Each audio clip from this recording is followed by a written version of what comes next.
Good day, everyone. I hope everyone is having a lovely day. Today we're going to be dealing with debtors. First of all, we need to understand how are debtors formed. So basically, a debtor is formed when they make a credit purchase from the entity. Understand? So it is formed basically by when they purchase goods from the entity without them paying or saying that they'll pay later or choosing a settlement period. Whichever way it is, a debtor is formed. Okay.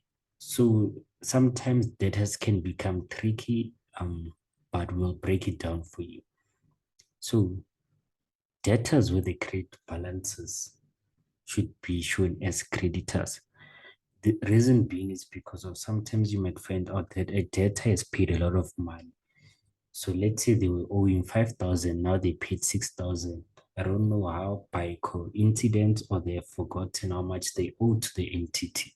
So therefore, they have to be transferred as creditors and no longer as debtors. Because of that might have reconciling issues with the entity.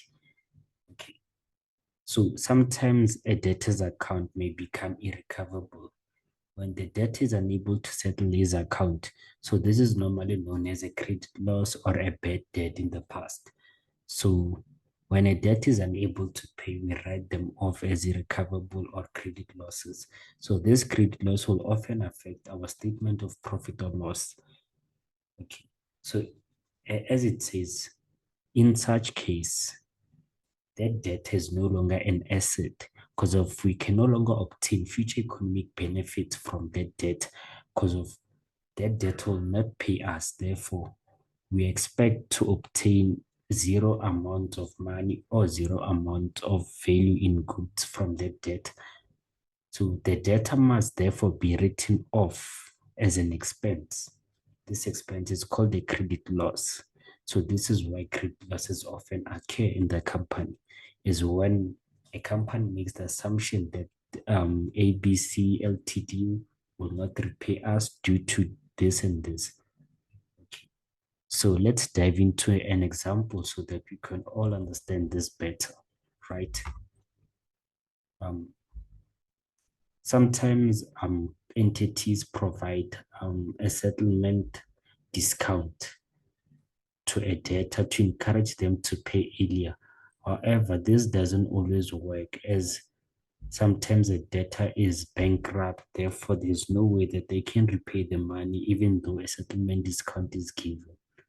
Okay, let's do the following example. Alu traders. The following information relates to the debtors of Alu Traders for the month of February 2013.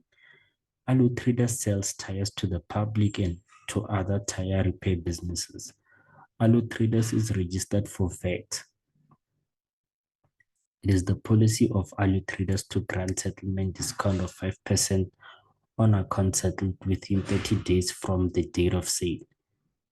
A further trade discount is granted at the discretion of Alu Traders. The year end of Alu Traders is 28 February. So during February 2013, the following transaction was concluded by Alu Traders, but none were recorded in the books of the debtors leg. So we have to record this journal as they were not recorded before by the debtors leg as he was on leave, right? Okay. So this one would be an easy one for you guys to just grasp the concept. Goodyear Enterprise. On 10 February 2013, goods with an invoice price, right? So goods with an invoice price of 6,100 were sold to Goodyear Enterprise. At the time of sale, it was estimated that Goodyear Trading will take advantage of the settlement discount. So we have sold goods to Goodyear Enterprise, right? So at the time of sale, it was estimated that Goodyear Trading will take advantage of the settlement discount. So the settlement discount provided by Alu Traders is the 5%, right? Stated above. So In addition, allo traders granted Goodyear Enterprise a trade discount on the invoice amount. So always remember that a trade discount, you deduct it first before you do anything. You have to get the amount that you're working on. So basically 6,100 times 98% will give you, let's do that very fast, 5978, right? Okay, so we are working with this amount. So this is our principal amount that we're gonna be working from. Okay.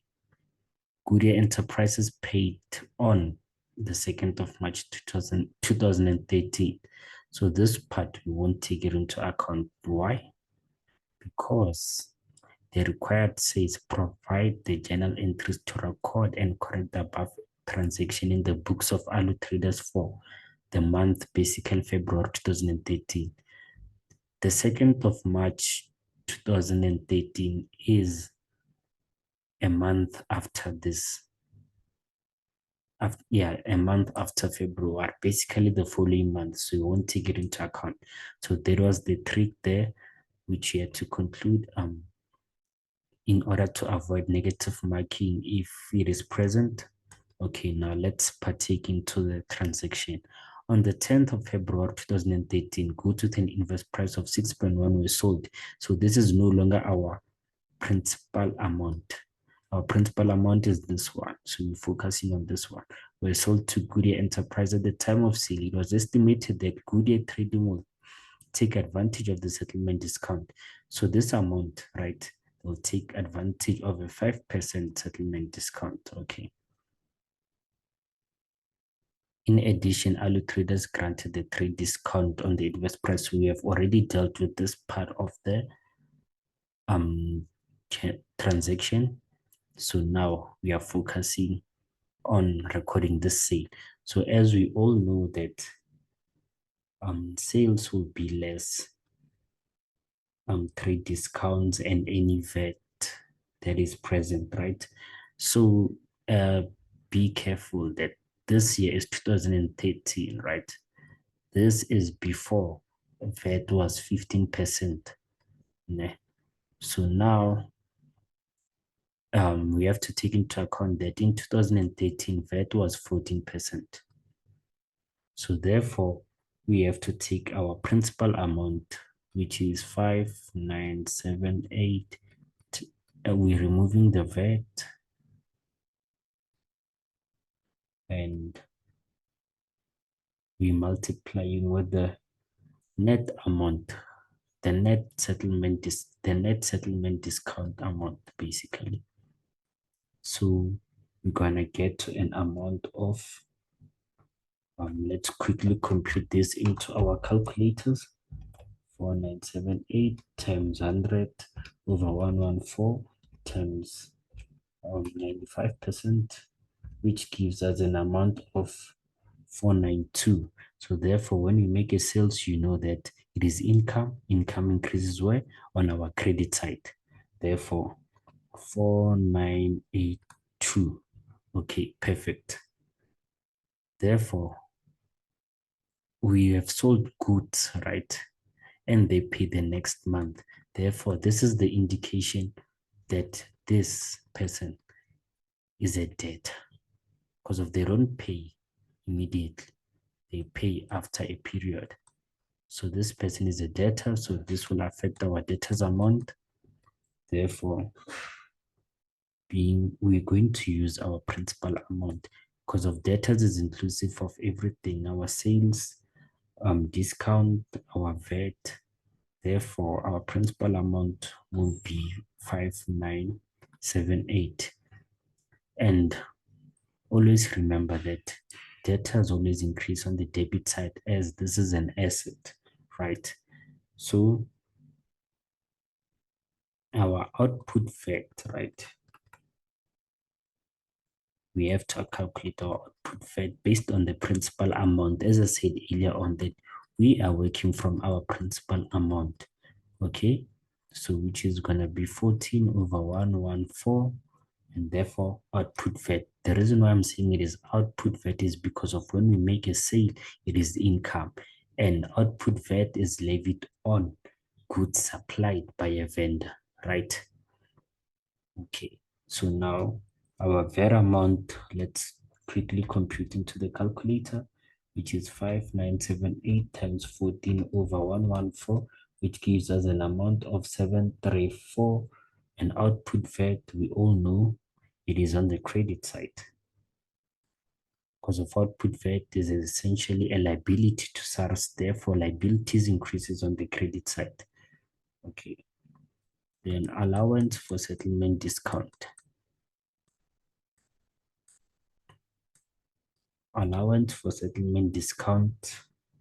So basically, this amount, right, we calculate it based on the after-tax amount. Yeah, that's the trigger.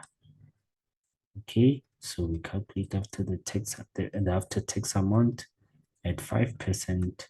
Therefore, let's compute into our calculators.